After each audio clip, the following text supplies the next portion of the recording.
In November 1978, deep in the Guyanese rainforest, over 900 members of a religious group known as the People's Temple perished in a remote settlement called Jonestown.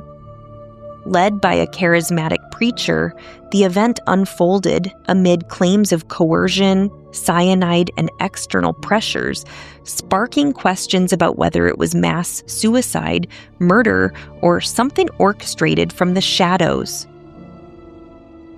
Welcome to True Crime Sleep Stories, where the veils of history and hidden agendas part to reveal tales that linger in the mind.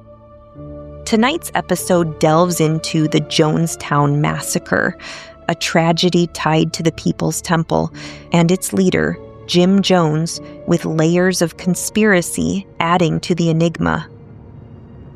Settle in, let the evening unfold, and trace the path of this haunting chapter. Power, when wielded by a charismatic figure, can become a dangerous elixir for those seeking refuge from life's hardships. In times of personal or societal turmoil, poverty, discrimination, or disillusionment, people often yearn for a savior to offer purpose and belonging. Jim Jones mastered this manipulation, presenting himself as a beacon of hope to those battered by the world's woes. His early sermons in Indianapolis promised racial equality, community, and salvation, drawing in the marginalized with visions of a better life. By blending Christian rhetoric with socialist ideals, he tapped into the vulnerabilities of his followers, many of whom were African Americans facing systemic racism or families struggling in poverty.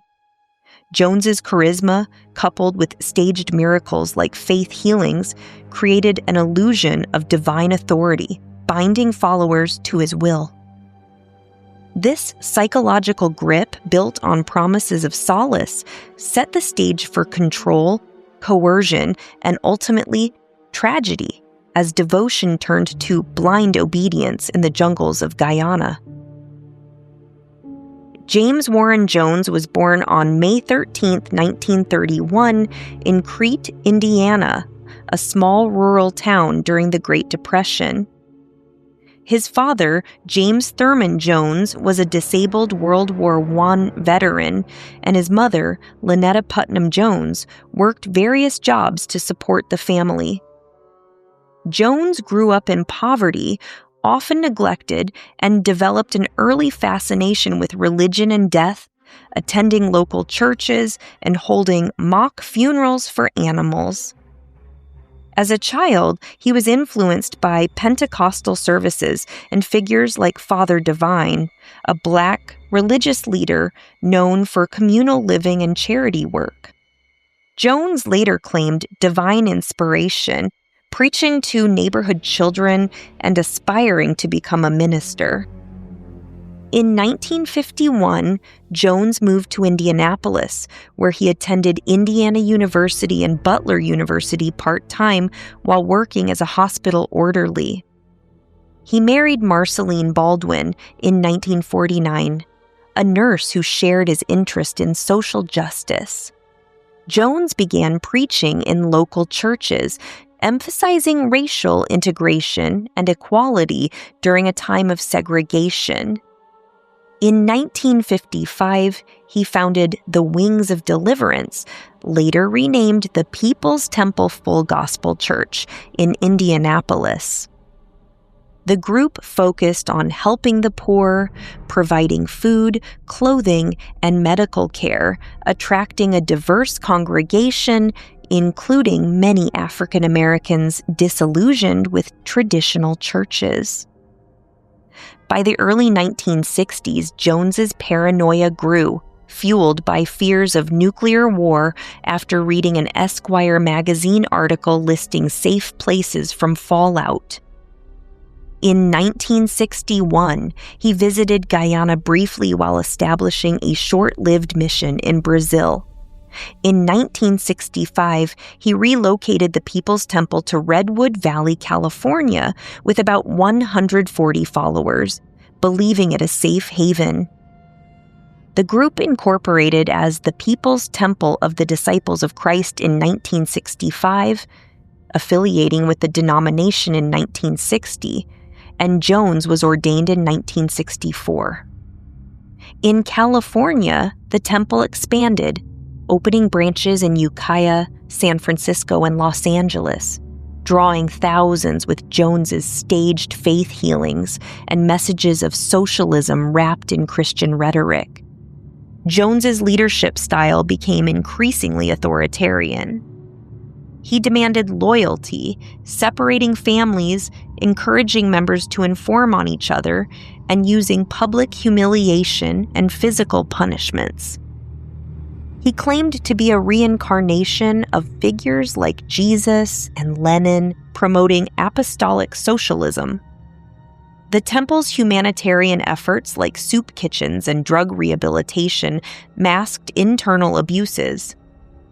By the 1970s, Jones had political influence in San Francisco, supporting Mayor George Moscone's 1975 election and earning appointments to city commissions. However, defectors' stories of coercion and abuse led to media scrutiny, prompting Jones to accelerate plans for a remote settlement. In 1974, the temple leased over 3,800 acres in northwestern Guyana, near the Venezuelan border, retroactively approved in 1976. Jonestown was envisioned as a socialist utopia, free from U.S. interference. Construction began, and by 1977, amid growing investigations, Jones and hundreds of others relocated there. The population peaked at around 900 in 1978. Life in Jonestown involved long work hours in fields, inadequate food, and constant surveillance. Jones broadcast paranoid sermons over loudspeakers, staging white nights, mock suicide drills to test loyalty. His health declined due to drug abuse, including amphetamines and sedatives, exacerbating his delusions of government persecution. Tensions escalated in 1978. Defector Deborah Layton Blakey escaped in May, providing an affidavit detailing abuses, food shortages, and suicide rehearsals. Concerned relatives, a group of former members and families, lobbied U.S. officials. A custody battle over John Victor Stowen, a child Jones claimed as his own, intensified scrutiny. U.S. Congressman Leo Ryan, responding to constituents' concerns, planned a fact-finding trip. On November 14, 1978, Ryan arrived in Georgetown with a delegation including journalists, embassy officials, and concerned relatives. On November 17th, Ryan's group visited Jonestown, initially greeted with staged hospitality, meals, entertainment, and testimonials. However, notes from residents requesting to leave revealed discontent. 15 members, including Vernon Gosney and Monica Bagby, defected. On November 18th, as Ryan prepared to depart with the defectors, more joined, totaling about 16. At the Port Kaituma airstrip, temple members ambushed them, killing Ryan, 3 journalists, Don Harris, Bob Brown, and Greg Robinson, and defector Patricia Parks, while wounding 9 others, including U.S. Embassy official Richard Dwyer and defector Jackie Spire. Simultaneously in Jonestown, Jones declared a revolutionary suicide. A vat of grape flavor aid laced with cyanide, Valium, chloral hydrate, and other drugs was prepared. The death tape, FBI number Q-042, recorded Jones urging compliance, overcoming resistance from Christine Miller, who suggested alternatives like relocating to Russia. Children were poisoned first via syringes, then adults drank. Armed guards prevented escapes. Over 900 died, including 304 minors. Jones was found with a self-inflicted gunshot wound. In Georgetown, 4 temple members, including Sharon Amos, committed murder-suicide on Jones's orders. Initial reports underestimated the toll at 400, rising to 909 as bodies were discovered layered. The U.S. military airlifted remains to Dover Air Force Base for identification, a process complicated by decomposition. Autopsies confirmed cyanide poisoning with evidence of forced injections in some cases, needle marks on arms and backs. Survivors included about 80 in Guyana, mostly defectors or those absent, like Laura Johnston Cole, who was in Georgetown and later rebuilt her life as a teacher. The People's Temple dissolved, declaring bankruptcy. Larry Layton was convicted in the U.S. for conspiracy in Ryan's murder, serving 18 years. Charles Gary and Mark Lane, Temple lawyers, survived by fleeing into the jungle. In 2011, a memorial was dedicated at Evergreen Cemetery in Oakland, California, honoring the victims, though controversies arose over inscriptions. Conspiracy theories emerged soon after, suggesting external involvement. Some claim Jonestown was a CIA mind control experiment linked to MKUltra, a real program from 1953 to 1973 involving LSD and hypnosis. Theorists point to Jones's alleged ties to the agency, the mass deaths as a test, and needle marks as evidence of coercion. Books like Michael Myers's Was Jonestown a CIA Medical Experiment? In 1988, argue the settlement was a site for behavioral modification, with the massacre covering it up. Other theories posit CIA infiltration to monitor radical groups or use Jonestown for Cold War operations, given Guyana's socialist government and proximity to Cuba.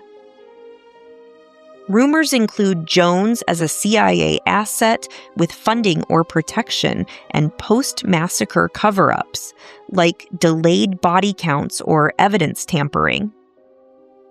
Some allege U.S. Special Forces or British Black Watch troops executed victims, not suicide. Decades later, unclaimed remains were found in a Delaware funeral home in 2014, identified as 9 Jonestown victims and cremated. Annual memorials continue with survivors like Cole educating on cult dangers. The site, reclaimed by jungle, stands as a reminder of unchecked power. The Jonestown massacre remains a stark example of charisma turned destructive, with over 900 lives lost in a remote jungle. Official accounts point to Jim Jones's control and the group's isolation as the catalyst, yet conspiracy theories of CIA experiments and cover-ups persist, fueled by the era's secrets and unanswered details. Survivors rebuilt amid grief, but the full truth lingers in the shadows of history. Thank you for joining us for True Crime Sleep Stories. If the Jonestown saga intrigued you, share it with others and leave a review on your platform of choice. Head to our links and social media for additional episodes, resources, and support options. Follow us on YouTube for updates on more cases. Until next time, sleep soundly and ponder the unseen.